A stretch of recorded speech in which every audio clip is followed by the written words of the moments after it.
Morning, Diggs. Morning, Ree. How are you? Good. That's good. I would love to hear a little bit about where we're at with the carbon offsetting project. Cool. Carbon positive project, Ree. Carbon positive, whoa. Not just offsetting, that's important. That's what we're talking about today. So, yes, Cool's carbon positive now.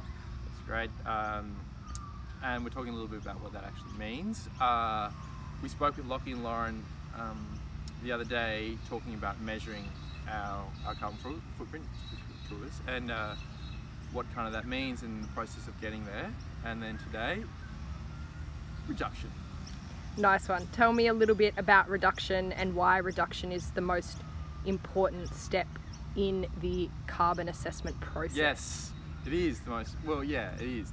All three things come in, measurement, reduction and offsetting, but it really should be measurement, reduce it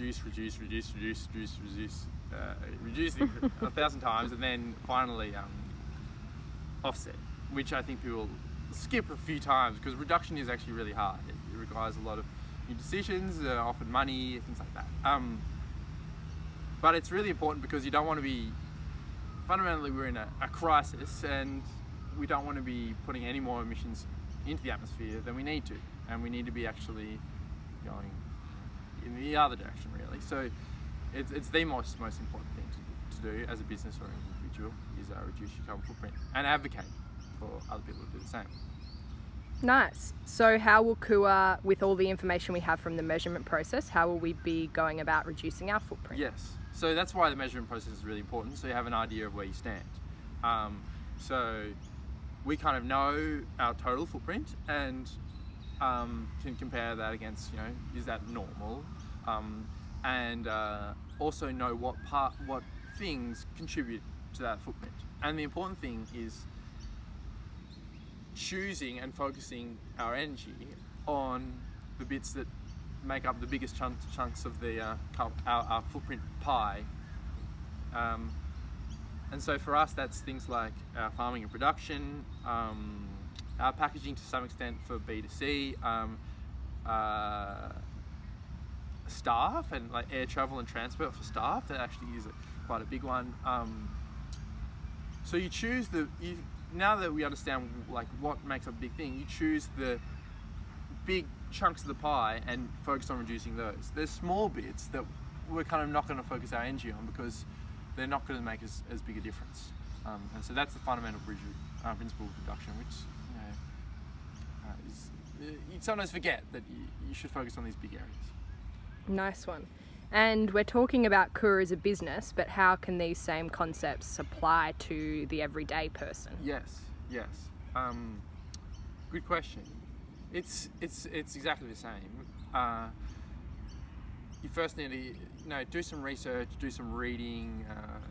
Best book I've read on the process is How Bad Are Bananas? It's called. Look it up.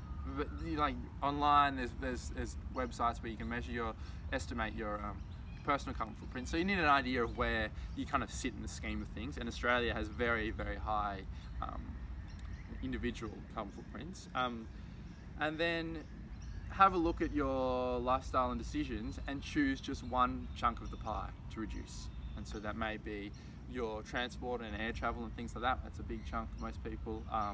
Your food, your living, house arrangements as well. You just choose one of those and start there. I think that's really important, that you stay positive and start with what feels right and what you can work on. And so reduce where you're comfortable there and then move on to the next bit. Small decisions, don't sweat small stuff, that's really important.